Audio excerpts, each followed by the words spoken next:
Ethics are a distraction an artist cannot afford. Thus spake English composer Thomas Adès in his gleefully polemical conversations with Tom Service, The Guardian's music critic.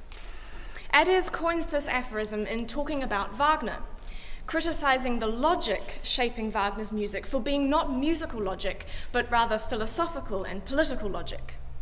Notes are like angels, Adès goes on to say. They are innocent at the point of origin. But the moment Wagner writes a note, it is forced to stand for something extra musical. Wagner's notes seem to come into the world with badges on. I mean this, I mean that, I represent this issue, I broach this subject. They are born wearing little uniforms, or perhaps I should say insignia. Close quote. Notes are like angels. It is a beautiful thought. Western high culture, along with Adès, loves to ennoble its music to a sphere of pure aesthetics, high above the grime and grit of worldly concerns. Adès positions musical logic as antithetical to political or psychological logic, giving little credence to the possibility that the former might be polluted by the latter. But insofar as Note's point of origin is a human mind, whose internal logic is shaped by social, political, and ethical worldviews, music's innocence, I think, warrants questioning. Like Adès, you might find it distracting, but ethics are an inherence which a composer cannot avoid.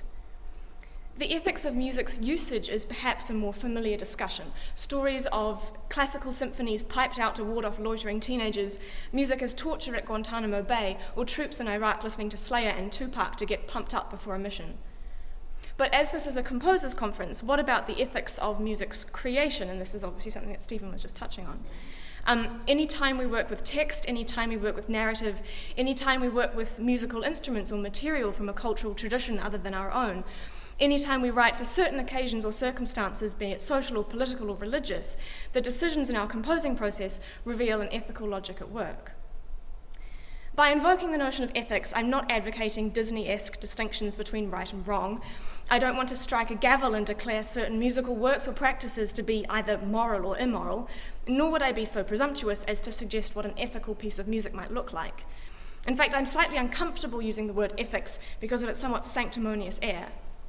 But tellingly, the word ethics stems from the Greek ethos, meaning character or habit. For the Greeks, ethos also described the influential power of music over listeners' emotions, behavior, and even morality. Music is potent stuff, hardly innocent angels. What I propose as an ethics of composing is therefore a discourse about musical habits, the ethical relations with which those habits reveal or entrench, and about music's power of persuasion.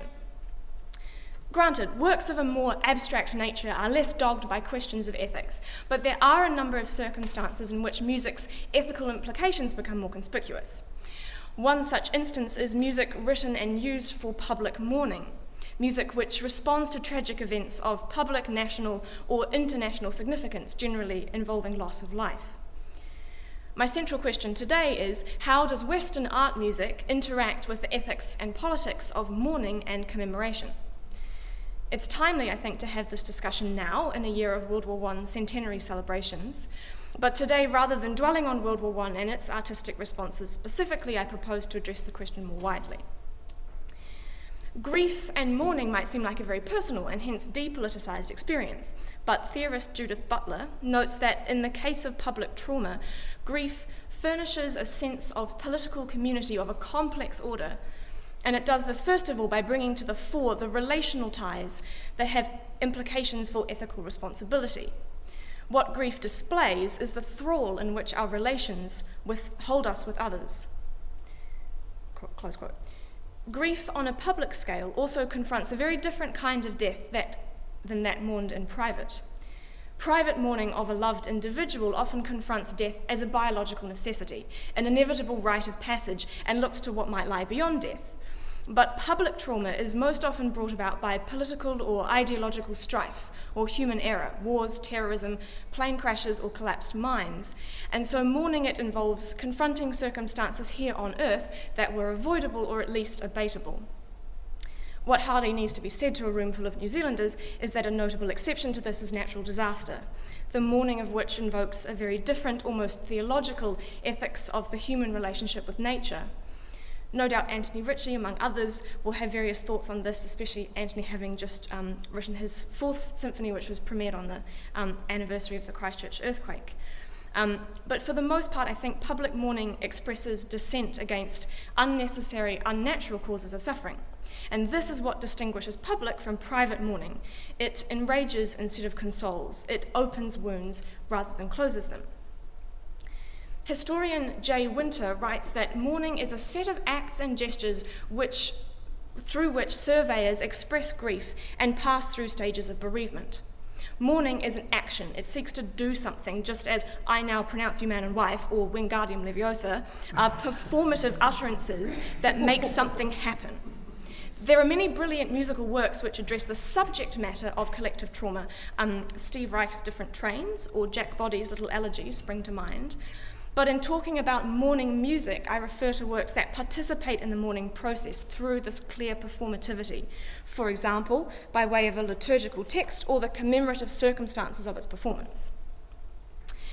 But what can this performativity hope to achieve when in many respects mourning is a fundamentally unrealistic action?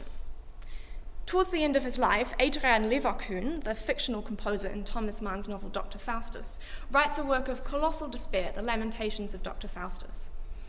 In describing the work, the novel's narrator states that to say the final despair is given expression would mean a violation of the work's refusal to make any concessions of its pain, which is beyond all remedy.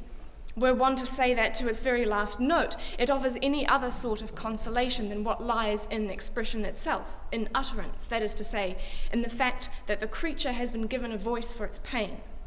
No, to the very end, this dark tone poem permits no consolation, reconciliation, transfiguration.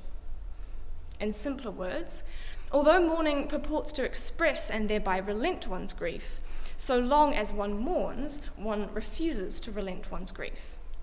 Jacques Derrida calls this the aporia of mourning, an aporia being that kind of logical contradiction which can be neither true nor false, like the statement, everything I say is a lie. Mourning, whilst condemning the suffering it causes, also requires a certain fetishization of grief. And so Derrida concludes that true mourning seems to dictate only the tendency to accept incomprehension, to leave a place for it. This seems a task well suited to music, an art form uniquely indirect, unspecific, and mysterious. And yet, so often it is the comprehension of trauma to which music and other art forms are called on to contribute. And ethics come visibly into play whenever mourning music serves to historicize traumatic events, to remember, to commemorate, to safeguard against forgetting. But as historian Peter Novick writes, memory simplifies, sees events from a single committed perspective, is impatient with ambiguities of any kind, and reduces events to mythic archetypes. World War I is just one example of a trauma that has been considerably mythologized. Artists many generations later are still creating works which mourn it. Is this a kind of repackaging of grief which mourns the trauma of relentless mourning? Emmanuel Levinas, philosopher of ethics, argues that when a text is most persuasive, when it functions as a substitute sphere of relations, successfully supplanting the literal ethical situation, then literature will be least ethical. Has the pervasive mythology of Great War art eclipsed historical perspectives, creating precisely this substitute sphere of ethical relation? I think there can, however, be value in such a substitute artistic sphere. In commemorating tragic events, realistic representations can be reductive in the narratives it cements. But artistic unreality allows for the contemplation of irresolutions and alternative empathies. It can resist the psychological resolution that cultural memory demands. The ambiguities of art remind us of the liveness of history, its dynamic relationship with the present, and the fundamental incomprehensibility of the past. And yet, resisting psychological resolution proves difficult so long as music is often utilized in mourning to provide on-tap healing, consolation, and theological gravitas.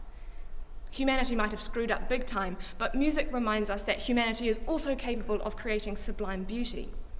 Not surprisingly, classical music is generally considered most worthy of the task. And the repertoire chosen is generally the most predictable and least controversial. Consider the works programmed for the concerts in New York on the first anniversary of 9/11. Beethoven 9, Mahler 2, Barber's Adagio for Strings, Fauré's Requiem. Generic repertoire choices make for minimal political fuss because the music is radically removed from the specific event being mourned.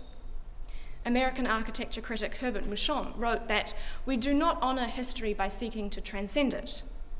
And yet, transcending history is exactly what these gargantuan monoliths of Western culture are called upon to do. Let's consider Beethoven 9 after 9/11. To mourn via music that has been mythologized as inevitable and monolithic is to mythologize the event being mourned as equally inevitable and monolithic. In other words, if you need to pull out the big guns like Beethoven, it must be serious history in the making.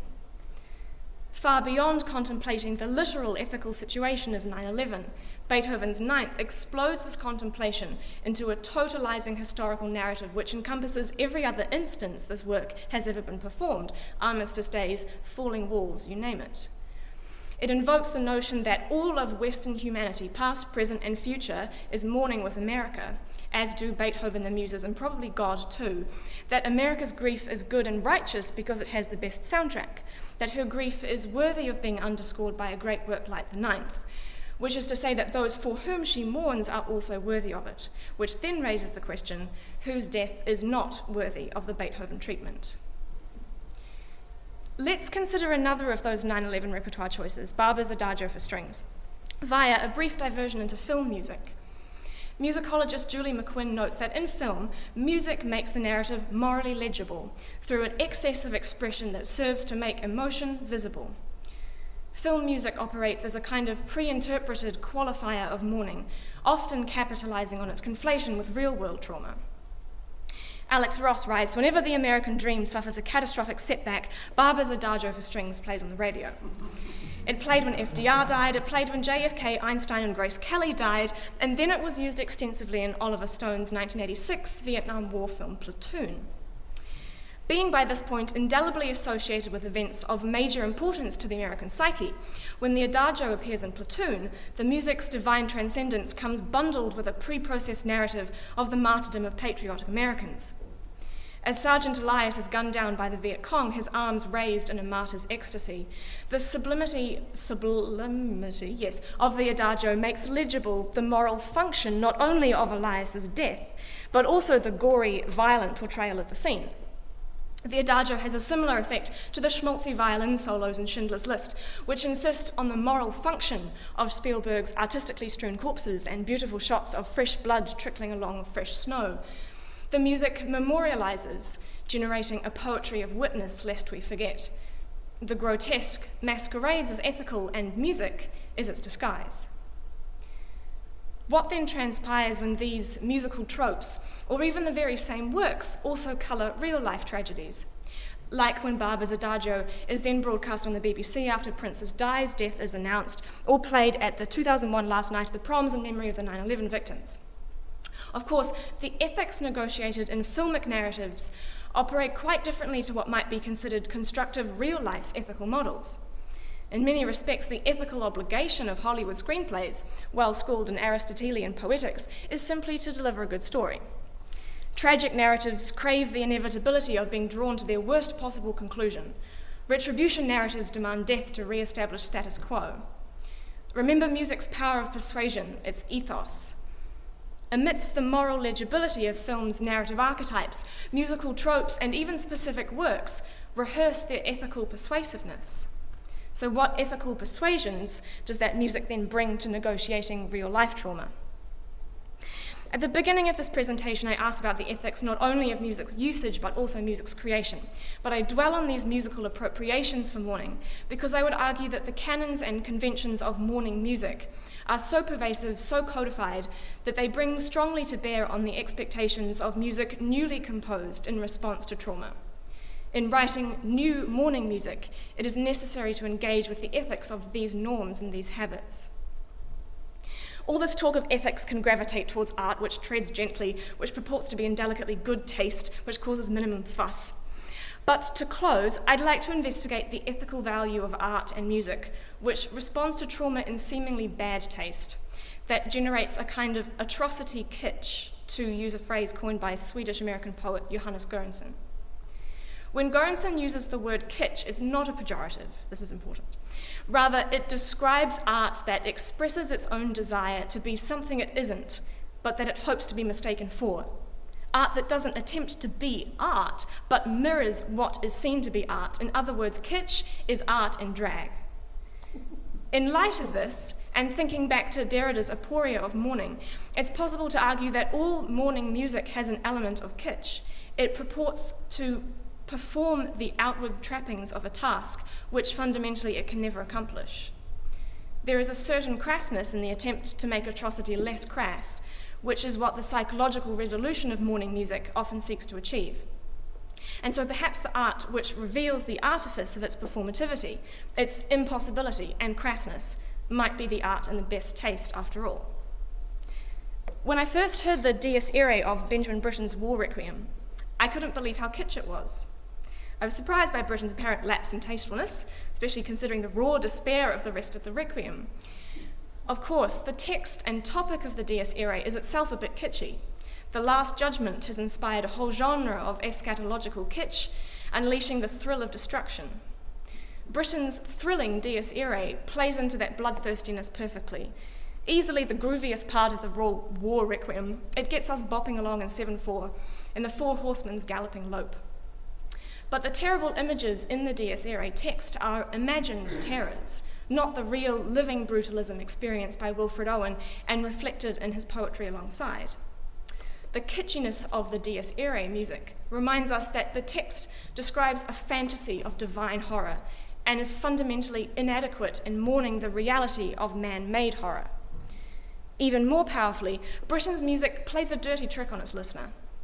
By being so damn catchy, it invites us to enjoy a musical depiction of horror, to find pleasure in the aesthetic of destruction. It seduces its listeners to be complicit in precisely the glorification of horror that we vehemently denounce around dinner tables. But then we get the tables turned on us as Owen's poem Futility closes the movement, asking, was it for this the clay grew tall? Oh, what made fatuous sunbeams toil to break earth's sleep at all? As a final example, another colossal post-World War II requiem, Ligetes. Although not completed until 1965, Ligeti wrote his requiem in response to the genocides of World War II, in whose shadow Ligeti himself lived. Quote, anyone who has been through horrifying experiences, observed Ligeti, is not likely to create terrifying works of art in all seriousness. They are more likely to alienate. The musical language of Ligeti's Requiem is one of grotesquerie, of excessive expression, of ornate images of horror, like Gothic art and architecture. Instead of attempting a naturalistic depiction of subjective experience, the screeching voices of Ligeti's Dies Irae explode with the highly performed trauma of hyper-operatic madness. And insofar as kitsch can be described as an excessive art which exceeds its medium, which is too visceral, which flagrantly exhibits its nature as a simulacrum, I think there's a case to be made that the Ligeti Requiem is the greatest possible kind of atrocity kitsch.